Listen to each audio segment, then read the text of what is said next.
Okay, wait. So that's interesting though, because you ladies work together and you're also life partners. So how has the pandemic affected your relationships? Oh, Anna, we didn't talk about this. Well, Cindy and I have been talking about this a bit, what we've experienced with the clients and the couples that we're working with.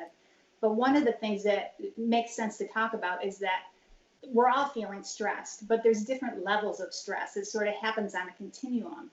And so, anywhere from zero distress, where we're sort of bored and disinterested or understimulated, all the way to stress of, there's fighting or people are, considering divorce because they haven't gotten through things. So, I mean, in this pandemic, one of the notable things for me is that the stresses come in waves. So, at different times we might find ourselves in different places on the continuum.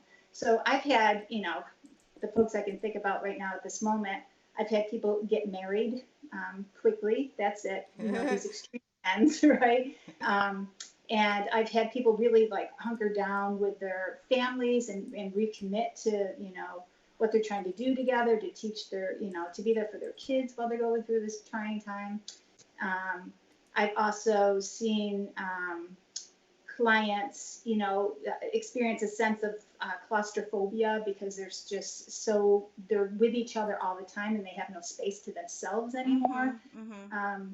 And along with the fear of, this is a deadly virus, so Right. and it's everywhere and it's so little, but it's consuming all of our life. So So for those who have not been that fortunate, right, to the relationship to be enhanced during this pandemic and things to be, all awesome for them, why what do they do? Where do they go from here? Cindy, let's go with you, my love. Okay, all right. So absolutely, this, I think that, right, there's, for lots of couples, this whole pandemic, for people in general, the pandemic has really helped sort of prioritize things for them. Mm-hmm. And so for, like, just like you said, Anna, when there's pre-pandemic, there could have been things under the surface. It could have gone either way, either, in terms of there's conflict under the surface, or maybe there was longing for more connection under the surface, or maybe those could be the same thing sometimes. Mm-hmm.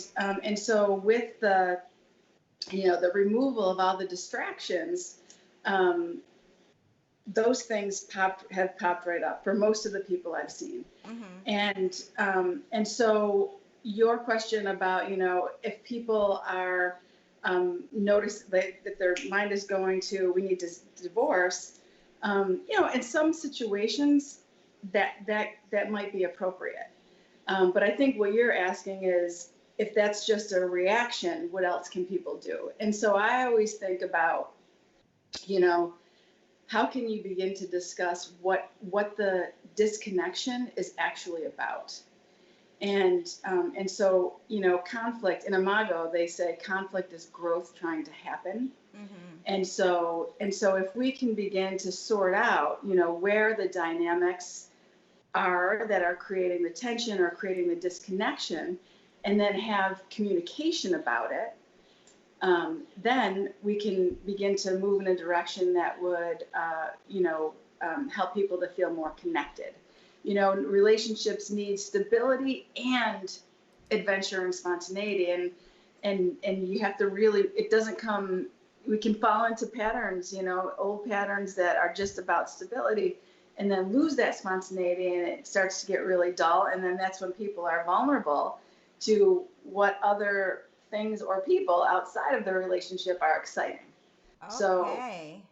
uh, So you gotta keep it spontaneous and fun because there's a lot of noise out there. absolutely. Okay. Okay. Okay.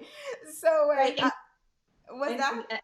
Anna, I think that depends on where you are in the continuum too. Because yeah, if you're at the low end and you're feeling bored or understimulated, yeah, you want to jazz things up. You want to be creative. You want to invite your partner to do something fun or something different, right? We always encourage high energy fun, doing something where you're really using your bodies, you're getting physical with each other. Oh, You know, hey. maybe you go on a run or you go on a hike or something like that, where you're pushing up against your own limits with each other, which is really cool. But if you're at the other end of the continuum where there's a lot of fighting or, people are just irritable and tense, then you want to think about how can I calm things down a little bit, right? Because we want to be between, if it goes from 0 to 10, research has shown that, when stress is not a bad thing. It's a good thing, actually. When it's between a 4 and a 6, it actually engages us. There's a tension to it that helps us perform at our best, whether it's professionally or academically or relationally. So that's where we want to try to keep our relationship, so that there's a little bit of, tension between us, so that we feel alive with each other, right? But we don't feel so much tenseness that we fall off the cliff on the other side. That we're all born with the pulse, the outward pulse, and the right. And so sometimes, right, it's our sort of natural temperament or a result of our childhood, or, where we might get really stuck in one pulse or really stuck in another pulse. And so, part of the growth stretch and to create more connection is to, like you said, assess, what pulse am I in? If I'm always in the outward pulse, maybe there's some things I can do to grow into my inward pulse for that, for that situation, right?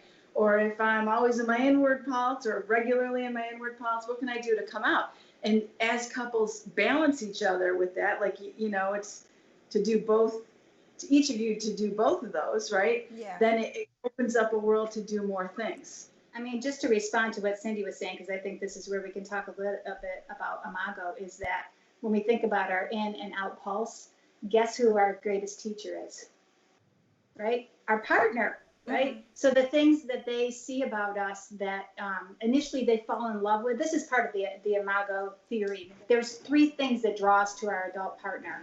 One is that they are like the people who took care of us when we were growing up, and none of us like to admit that, right? We're like, I don't want to be married to my mother. I don't want to be married to my father, right? When I've heard this example before, when baby zebras are born into the wild, their mother sets them on the ground and walks around them and around them and around them. And part of the theory is that as the mother walks around the baby zebra, the zebra starts to learn the pattern of her stripes, her aura, her scent, right? And so at a very deep level, we take in information about, who's taking care of us, but also what love is, right? And so we grow up in our families, and these people surround us who take care of us. And at a level we're not even aware of, we start taking in this information about what love is, what people who love us are like, right? And so as an adult, that image is our imago. That's what imago is. It's a love image that unconsciously we're drawn to someone in our adult life who matches our imago. And we're not going to fall in love with them unless they possess all the positive, wonderful things about our caregivers, but they also have the potential to hurt us in the way that our caregivers did too. Because the hope is that, unconsciously, that we can finish unconscious childhood business with them, that they can finally give us what we always longed for and deserve that we weren't able to get from our parents. But often we respond to our partners like we did when we were kids to our parents, and we end up, keeping the cycle going, and we get more of what we didn't want versus what we do. So we're drawn to our adult partners because they're like the people who took care of us growing up. We're also drawn to our adult partners because they possess our lost parts. When we grow into the world, right? I had read this woman, Debbie Ford, had talked about, when we grow into the world, we are these beautiful castles with hundreds and hundreds of rooms. But as we go through life, we get messages about how we're supposed to be, and we start closing doors to the rooms. Right? And so we spend the first half of our life closing them, and hopefully the second half opening them up. But we are often drawn to someone who has that door open in themselves. They possess our lost part. And the third reason that we're drawn to our adult partner, Dr. Kaufman says, it makes sense for me too, is that we're often wounded in the same way. We learn how to take care of ourselves different on the outside. It looks totally different, right? Somebody shuts down, but underneath that, we have the same wound. It's part of our draw together, and we don't even know it. And when we can discover what Cindy was talking about, when we can have dialogue and discover the wound underneath, it gives us information about not only how can I do something to help my partner to heal from that old wound, but while I do that for them, I'm putting salve on my own wound at the same time. So it's just, it's beautiful. It is. So you guys, thank you so much for watching. This is Anna Heal with Officially Unofficial, and I will see you next Thursday. Bye, you guys. Bye.